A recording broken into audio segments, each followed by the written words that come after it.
जरा सोचो, एक दिन तुम उठो और तुम्हें अपने शहर के सभी मरे हुए लोग दिखाई देने लगे। मेरा नाम है विशाल, अनोखी फिल्म्स में आपका स्वागत है और चलिए सुनते हैं हमारी आज की कहानी की शुरुआत में फ्रैंक नाम का एक आदमी अपनी पत्नी से फोन पर बात करते हुए चल रहा था। दरअसल उसने एनिवर्सरी गिफ्ट के तौर पर अपनी पत्नी के नाम पर एक फ्लैट लिया था, लेकिन उसके बेवकूफ एजेंट ने उसकी पत्नी को पहले ही फोन करके बता दिया। इस बात पर फ्रैंक को बहुत गुस्सा आ रहा था। वो एक ही जगह खड़े होकर बात कर रहा था कि उसके ठीक ऊपर एक फ्लैट से एक एसी नीचे आकर गिरा। फ्रैंक एसी से तो बच गया, लेकिन तभी एक बस ने आकर उसे टक्कर मार दी। इसके बाद भी फ्रैंक उठा और उसे लग रहा था कि गजब हो गया भाई, बच गया मैं तो। लेकिन असलियत में वो मर चुका था और लोग उसे बिना देखे उसके आर पार जाने लगे। उधर एक डेंटल क्लिनिक में बार्ट्रैम नाम का एक डेंटिस्ट काम कर रहा था, जिसे असल जिंदगी में लोग बिल्कुल पसंद नहीं करते थे, क्योंकि उसे खुद ही लोगों से बात करने में या उनकी मदद करने में कोई दिलचस्पी नहीं थी। अगले दिन वो एक छोटी सी सर्जरी के लिए अस्पताल पहुंचा,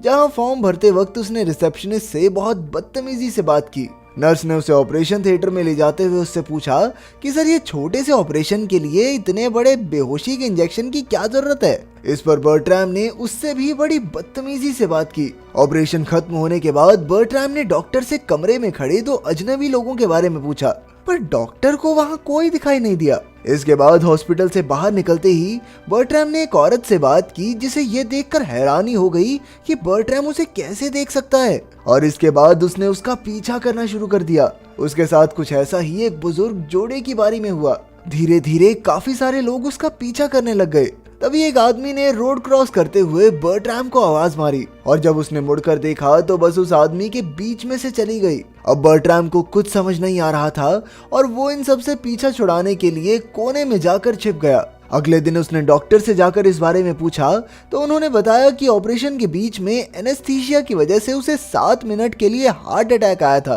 बेचारा बर्ट्रैम अब भी समझ नहीं पा रहा था कि उसे भूत क्यों दिखाई दे रहे हैं। घर वापस जाते वक्त वो फ्रैंक से मिला, जिसे बर्ट्रैम से एक मदद चाहिए थी, पर बर्ट्रैम फ्रैंक से पीछा छुड़ाने के लिए कैब में बैठ गया, जो असल में फ्रैंक की पत्नी ने बुक की थी। अब फ्रैंक को कौन सा दरवाजा खोलना था, वो भी फट से तुरंत उसके साथ जाकर बैठ गया। फ्रैंक उसका पीछा छोड़ने को तैयार ही नहीं था और वो बार बार उससे पूछता रहा कि भाई तुझे ही भूत क्यों दिखते हैं। इस पर बर्ट्रैम ने बताया कि कैसे वो ऑपरेशन के दौरान 7 मिनट के लिए मर सा गया था और जब से वो जागा है तब से आत्माओं को देख सकता है। तभी वहाँ एक बूढ़ी औरत की आत्मा आ गई और बर्ट्रैम से मदद मांगने लगी। बर्ट्रैम उसे देखकर वहाँ से चल दिया। उसे किसी की मदद करने में कोई इंटरेस्ट नहीं था, फिर चाहे वो आत्मा हो चाहे आदमी। बर्ट्रैम ने फ्रैंक से पीछा छुड़ाने की बहुत कोशिश की, लेकिन वो बार बार उसे ढूंढ ही लेता। उसका कहना था कि उसकी पत्नी एक गलत आदमी से प्यार करने लगी है। अब उसके मर जाने की वजह से वो तो कुछ कर नहीं सकता, लेकिन बर्ट्रैम को किसी भी हालत में ये शादी रोकनी ही होगी।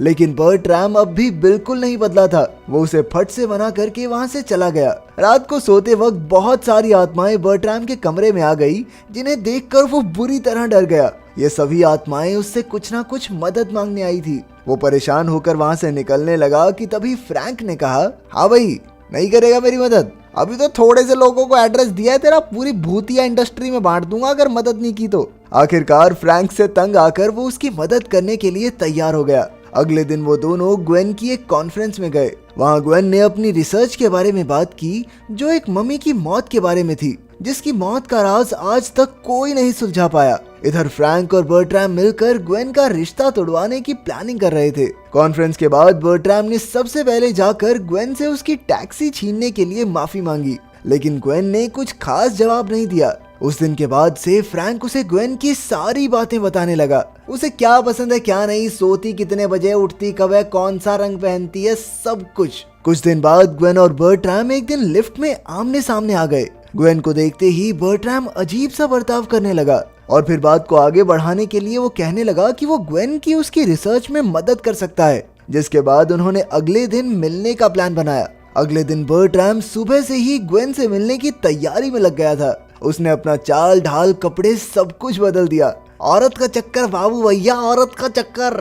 काम के वक्त धीरे धीरे उनकी दोस्ती होना शुरू हो गई।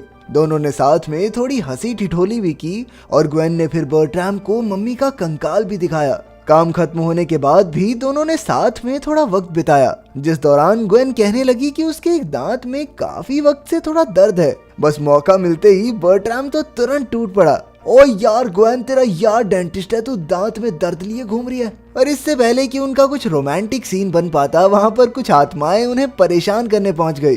ग्वेन को समझ नहीं आ रहा था कि बर्ट्राम ये अजीबोगरीब हरकतें क्यों कर रहा है, क्योंकि आत्माएं तो सिर्फ उसी बेचारे को दिखती थी।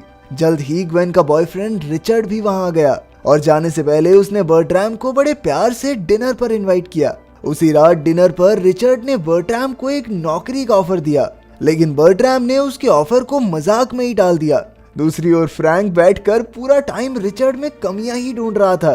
तभी रिचर्ड को एक फोन आया, जिसे सुनने के लिए वो दूसरे कमरे में गया, जिसकी वजह से बर्ट्राम को ग्वेन के साथ अकेले समय बिताने को मिल गया। बर्ट्राम चाहे दिखने में कुछ खास नहीं था, लेकिन बातें अच्छी बना लेता था। उसने उस थोड़े से समय में भी ग्वेन को खूब हंसाया। रिचर्ड ने वापस आकर बताया कि उसे अभी इसी वक्त किसी जरूरी काम के लिए निकलना पड़ेगा। इसके बाद दोनों ने पास के ही एक बार में ड्रिंक्स के लिए जाने का फैसला किया, जहां ग्वेन ने उसके और फ्रैंक के रिश्ते के बारे में बताया। बर्ट्राम ने मजाक में ही उसे कागज पर अपने पिछले पति फ्रैंक की सारी बुरी आदतों के बारे में लिखने को कहा, जिस पर ग्वेन ने फ्रैंक के बारे में बताया कि वो एक नंबर का मतलबी और घमंडी इंसान था और उसने एक बार ग्वेन पर चीट भी किया था। ये सब सुनकर फ्रैंक दुखी होकर वहां से चला गया। उसके जाने के बाद बर्ट्राम को एहसास हुआ कि उनका सारा मिशन सिर्फ फ्रैंक की ईगो सेटिस्फाई करने के लिए था और उसने फैसला किया कि अब वो ग्वेन को बिल्कुल परेशान नहीं करेगा, क्योंकि रिचर्ड और वो एक दूसरे के साथ खुश थे।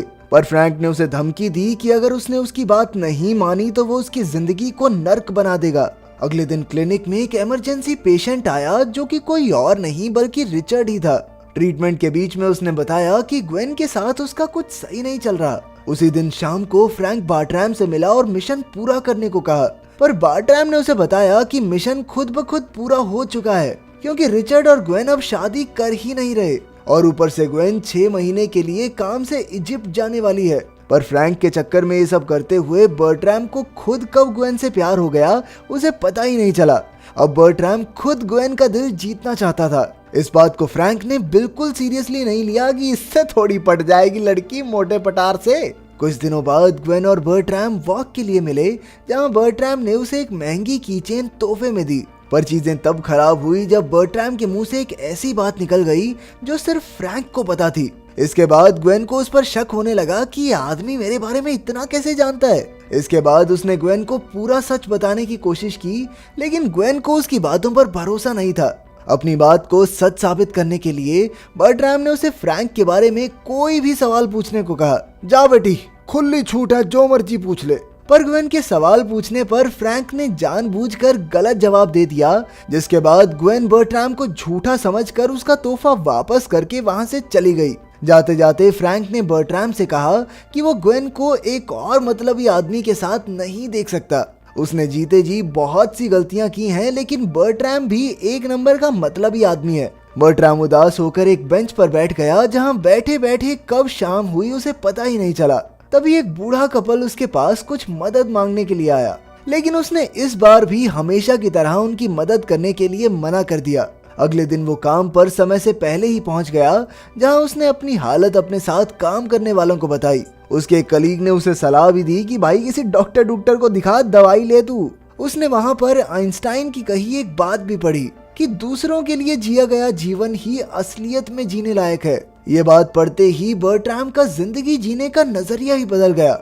अब उसने अपनी पूरी ताकत से दूसरों की मदद करने का फैसला किया। इसके बाद उसने एक एक करके सभी आत्माओं की मदद की। सबसे पहले उसने एक बूढ़ी औरत की आत्मा की मदद की और वो काम खत्म होते ही वो आत्मा रोशनी में गायब हो गई।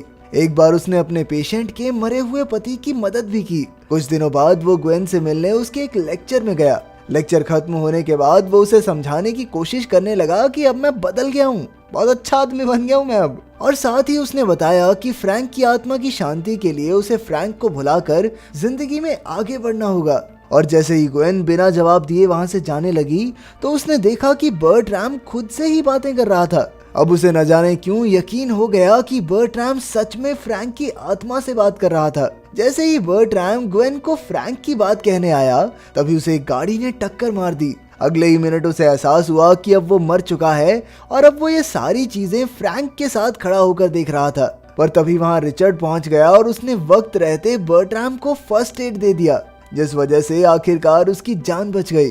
जब उसकी आंख खुली तो वो हॉस्पिटल में था। अब पूरी तरह ठीक हो जाने के बाद बर्ट्राम पूरी तरह से बदल गया था। अब वो सबकी मदद करता था और सबके साथ प्यार से पेश भी आता। एक दिन ग्वेन उससे मिलने आई और उसने बर्ट्राम से उसी सवाल का सही जवाब पूछा जो ग्वेन ने उससे फ्रैंक के बारे में पूछा था। लेकिन बर्ट्राम ने उसे बताया कि अब उसे आत्माएं दिखना बंद हो चुकी हैं। अगर वीडियो पसंद आई तो लाइक कर देना, चैनल को सब्सक्राइब कर देना। मिलते हैं अगली वीडियो में।